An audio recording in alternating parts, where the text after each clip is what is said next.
All right, guys, so today we're going to build a fire. And we're going to build a fire consistently. So this is the trick to building consistent fires. You want to have done all your preparation in advance. If you fail to do the preparation in advance, you will fail at creating the fire. So doing it consistently is remarkably important.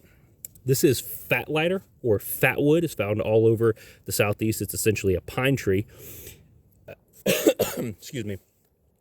Wherein the resin has settled in a particular part of the wood. It does two things. Excuse me.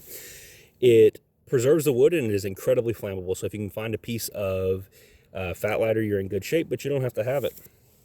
The next thing is pine sap.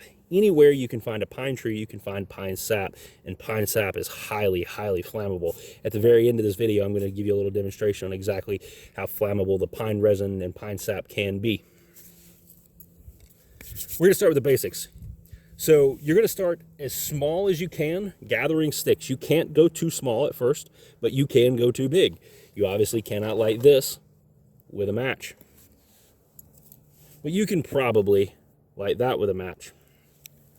So the first thing we're going to do is we're going to build a little square. I think that's in frame. Bear with me, guys.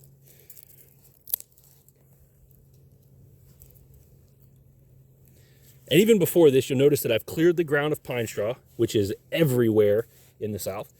But I've cleared the ground to make it safe so the fire doesn't spread. That's very important. You should do that first and foremost. So before we ever touch match to tinder, we're going to make sure that the ground is clear and we have good control over the fire.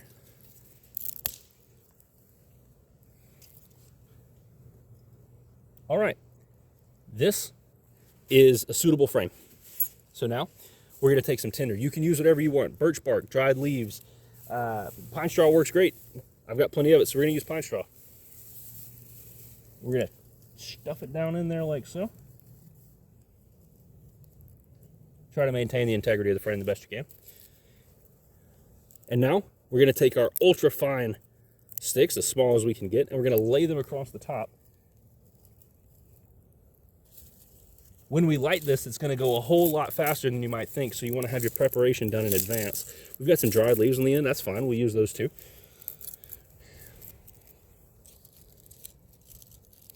There is nothing cooler than being able to build a consistent fire.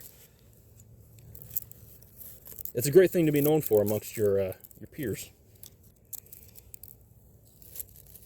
As a young man, it's a very valuable skill, and it's also a very attractive skill for the opposite sex. All right, we've got a great basis, so let's slide everything back here. I've also gathered up some pine cones. We can add those. So what I'm basically going to do now that we've got our frame created here is I'm gonna light a couple of matches, two at the same time. I'm going to hold them to the base there unless the wind blows them out. If it does, we'll just strike again. And it's going to catch fire. If we need to protect it from the wind with our hands, we can. But then we're going to slowly add larger and larger diameter sticks, going from small as we got, gradually increasing in size until you have a diameter that will sustain a long-term fire.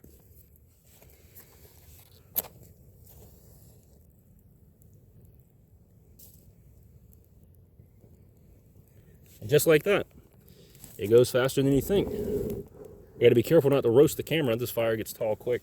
But we're just going to start adding sticks. We're going to start adding our material, just gradually increasing in size as it catches.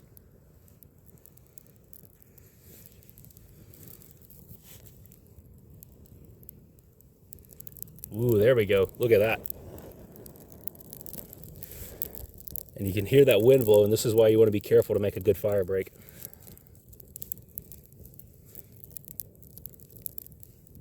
Be careful not to burn yourself as well. We're just gonna, we'll let that catch and then we'll continue to add. You can actually see a little pine sap in this stick right here. I'm not sure if it's coming through on video, but it's bubbling up. The resin's catching right there. And we're just gonna keep adding. This is about the stage where it's okay to add dry pine cones.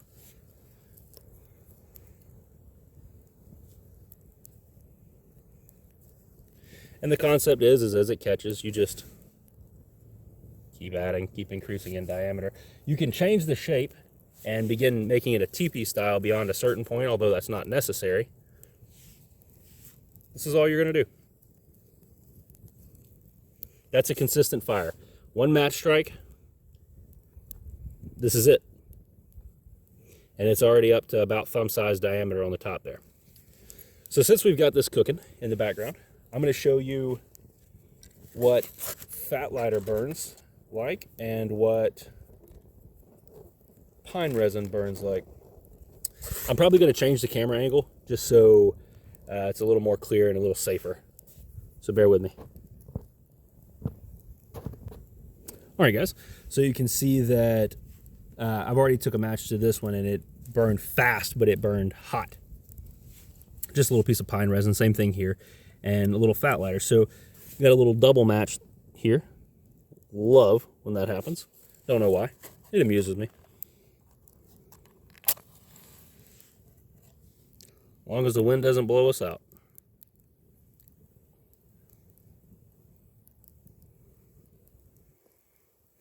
And try to watch as it, doing this through a camera in grayscale, try to watch as it catches and the sap starts to bubble in the lighter.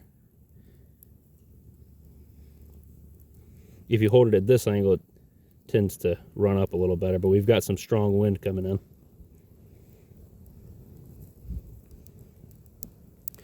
And from this, you could just add to it. You could just add more pine straw, and you would immediately, we're going to let this catch up, and then we're going to put it out. You could immediately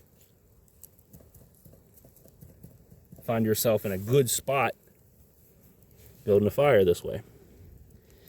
And if you don't use the whole piece of lighter, you can always put it out and reuse it later to start your next fire. We've got some resin here. I'm not sure what the least bad way to show you this on camera is, so bear with me.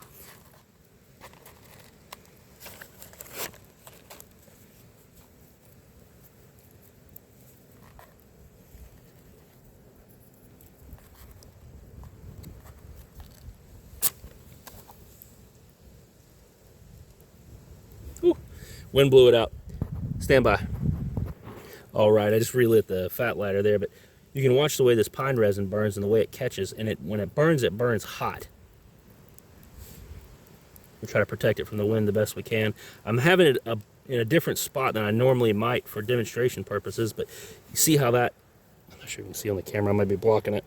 You see how that burns? And if you just were to light that and then just add to it, starting with some tinder and then moving up in sticks like we talked about, that's a cheap and easy fire. No accelerant other than what nature provided. So we're going to put this out, but that's building a fire. Remember to be safe. Remember to clear clear the ground whenever you start a fire. I know that we all think that we're above it, but we're not. So be safe, and that's how to start a fire.